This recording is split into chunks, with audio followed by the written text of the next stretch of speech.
नमस्कार स्टूडेंट्स, आप सभी का स्वागत है आपके अपनी यूट्यूब चैनल सचिन टीच पर। तो इस वीडियो में हम लेकर आ चुके हैं दोस्तों आपके लिए अर्धवार्षिक परीक्षा 2021-22 के लिए कक्षा 10वीं विषय हिंदी के लिए बहुत ही ज़्यादा इंपॉर्टेंट क्वेश्चन पेपर। जी हाँ दोस्तों, बहुत इंपॉर्टेंट क्वेश्चन पेपर होने वाला है दोस्तों आपके लिए ये। अगर आपने इसे लास्ट तक देख लिया तो दोस्तों आपके 80 में से 70+ नंबर जरूर आ सकते हैं, इसकी हम गारंटी देते हैं। तो दोस्तों इस वीडियो को आपको लास्ट तक देखना है, बिल्कुल भी स्किप नहीं करना है। अगर आपने इस वीडियो को लास्ट तक नहीं देखा तो आपको बिल्कुल भी समझ में नहीं आने वाला। तो चलिए शुरू करते हैं। शुरू करने से पहले आप सभी से निवेदन है कि अगर आपने हमारे चैनल सचिन टीच को सब्सक्राइब नहीं किया है तो सब्सक्राइब जरूर कीजिएगा और बेल आइकन को जरूर दबाइएगा। तो दोस्तों सबसे पहले यहाँ आपको देखने को मिल जाता है सही विकल्प। पहला सही विकल्प है आधुनिक काल की समय सीमा क्या थी। ठीक है, आधुनिक काल की समय सीमा क्या थी। फिर आता है द्विवेदी युग का महाकाव्य बताइए, तो द्विवेदी युग का महाकाव्य बताना है। फिर आते हैं दोस्तों तीसरे वाले पे, श्री कृष्ण के माथे पर लगे टीके की तुलना किससे की गई है। कृष्ण के माथे पर लगी टीके की तुलना किससे की गई है। फिर आता है यहाँ आपको चौथा सही विकल्प दिया है कुंती माँ थी, तो कुंती किनकी माँ थी। ठीक है, फिर आता है दोस्तों आपका अगला क्वेश्चन, संदीपनी आश्रम कहाँ स्थित है। संदीपनी आश्रम कहाँ स्थित है। फिर आता है दोस्तों आपका छठा वाला क्वेश्चन, कमला पद्मा श्री किसके पर्यायवाची हैं। फिर आते हैं दोस्तों आपके सातवें सही विकल्प की तरफ, निवेदिता का अर्थ क्या है। ठीक है, फिर आगे चलते हैं दोस्तों, प्लेग नामक रोग फैला, तो प्लेग नामक रोग कहाँ फैला। फिर आगे चलते हैं दोस्तों, तो आपका अगला क्वेश्चन है नवा नी प्लस चे निश्चय कौन सी संधि का उदाहरण है। फिर आते हैं दोस्तों अगले क्वेश्चन की तरफ, प्रयोगवाद का जनक किसे कहा जाता है। ठीक है, फिर आगे चलते हैं दोस्तों, आपके यहाँ से क्वेश्चन स्टार्ट हो जाते हैं। पहला क्वेश्चन है रीतिकाल की प्रमुख धाराएं कौन कौन सी हैं। ठीक है, अगला क्वेश्चन है दोस्तों आपका, प्रगतिवाद के दो कवियों के नाम और उनकी दो रचनाएं नाम भी लिखिए। 13वां है गोपाल के गले में पड़ी गुंजों की माला तुलना किससे की गई। दोस्तों पूरे जितने भी क्वेश्चन बताए जा रहे हैं बहुत ही इंपॉर्टेंट है, आपके पेपर में जरूर आएंगे, तो आप हमारी वीडियो को लास्ट तक जरूर देखिएगा। 14वां है श्री कृष्ण के बुद्धि कौशल के आगे कौन कौन से अराजक व्यक्ति परास्त हुए।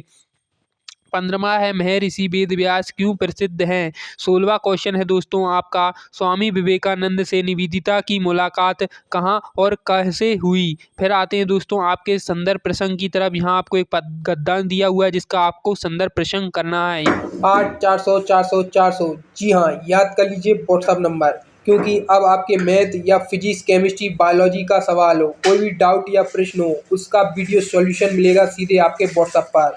बस डाउटनेट का 8 400 400 400 मोबाइल नंबर सेव कीजिए, चैट पर क्लिक कीजिए और जो भी आपका सवाल है उसका फोटो लीजिए और क्रॉप कीजिए और तुरंत वीडियो सॉल्यूशन मिलेगा आपको व्हाट्सएप पर।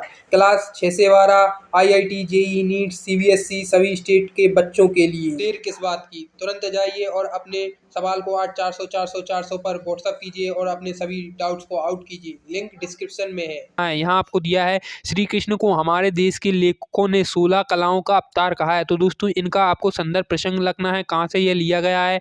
फिर आगे चलते हैं तो दोस्तों आपको एक और गद्दान दिया हुआ है, तो पर बारो उर्वशी, ये वाला गद्दान दिया हुआ है, इसका संदर्भ प्रसंग लिखना है। फिर आता है दोस्तों आपका अगला क्वेश्चन, स्त्री शिक्षा के विषय में महत्वपूर्ण विचार व्यक्त कीजिए। फिर आते हैं दोस्तों आपके अगले क्वेश्चन की तरफ। यहाँ दिया हुआ है अमरनाथ यात्रा से भगिनी निवेदिता को भारत को समझने में किस तरह सहायता मिली, अपने शब्दों में लिखिए। फिर आगे चलते हैं दोस्तों, यहाँ आपको दिया है अगला क्वेश्चन, रीतिकाल को श्रृंगार काल क्यों कहा जाता है, रीतिकाल की दो प्रवृत्तियों भी लिखिए। फिर आते हैं दोस्तों आपके अगले क्वेश्चन की तरफ, तुलसीदास जी की भाषा क्या है। फिर आते हैं दोस्तों आपके 23वें क्वेश्चन की तरफ, विनय पत्रिका के रचयिता कौन है।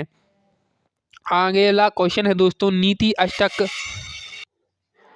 फिर आगे चलते हैं दोस्तों आपके अगले प्रश्न की तरफ, तो यहाँ आपको दिया हुआ है 24वां नीति अष्टक में नीति के कितने दोहे संकलित हैं। फिर आते हैं दोस्तों आपके 25वें प्रश्न की तरफ, आधुनिक हिंदी साहित्य का जन्मदाता किसे कहा जाता है। 26वां क्वेश्चन है दोस्तों, आम्रकूट शब्द का संबोधन है।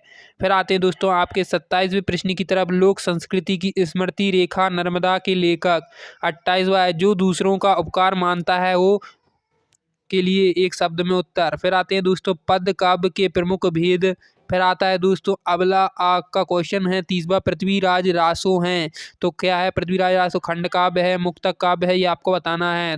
31वां क्वेश्चन है नर्मदा का जन्म हुआ था। फिर आता है दोस्तों 32वां क्वेश्चन सूरदास ने निर्गुण की अपेक्षा सगुण को श्रेष्ठकर क्यों माना है।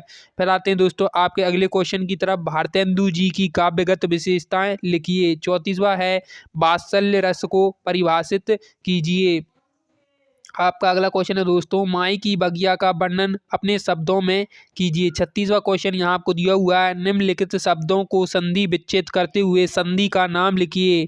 ठीक है, यहाँ कोई संधि नहीं है, उनके संधि विच्छेद कर उनके संधि का नाम लिखना है। फिर आता है दोस्तों 37वां कन्हैया लाल मिश्र प्रभाकर जी की भाषा शैली पर प्रकाश डालते हुए साहित्य में स्थान लिखिए। ठीक है, 38वां है विज्ञान के चमत्कार, यानी विज्ञान के चमत्कार का आपका जो है निबंध लिखना है। फिर आता है भक्ति काल का वर्गीकरण समझाइए। ठीक है, तो दोस्तों अगला क्वेश्चन है आपका पत्र, यहाँ आपको दिया हुआ है अपने पिताजी को एक पत्र लिखते हुए शैक्षणिक प्रगति और लक्ष्य के उल्लेख में बताइए। फिर आता है दोस्तों आपका अगला 46वां मैं और मेरा देश नाम के पाठक के लेखक कौन सी विधा है? कन्हैया लाल मिश्र प्रभाकर जी थे, तो क्या थे? वीर रस का स्थायी भाव बताना है, संचारी भावों की संख्या बताना है, मनी माल शब्द का अर्थ बनाना है, चंद्रशेखर समास बताना है, रामचरित मानस के रचयिता बताना है, शल्य चिकित्सा के औजार बनाए जाते हैं। फिर आता है महर्षि सुश्रुत थे। फिर आता है 51वां अनाचार का विलोम शब्द बताना है, लाला लाजपत राय की दो विशेषताएं कवि के अनुसार सखी ठगी सी क्यों रह गई, ये आपको बताना है। तो दोस्तों अगला पार्ट इसका लाएंगे जिसमें आपको बहुत सारे क्वेश्चन अभी बाकी हैं जो हम आपको बताएंगे। तो दोस्तों यहाँ तक जो आपको बता दिए गए हैं, बहुत ही ज़्यादा इंपॉर्टेंट क्वेश्चन पेपर था दोस्तों, पूरे बता दिए गए हैं आपको क्वेश्चन क्या क्या आने वाले हैं। तो दोस्तों इस वीडियो को देखने के लिए धन्यवाद। और दोस्तों ये बहुत ही ज़्यादा इंपॉर्टेंट क्वेश्चन थे, ना कि रियल पेपर, इसमें सिर्फ हमने आपको इंपॉर्टेंट क्वेश्चन बताए हैं।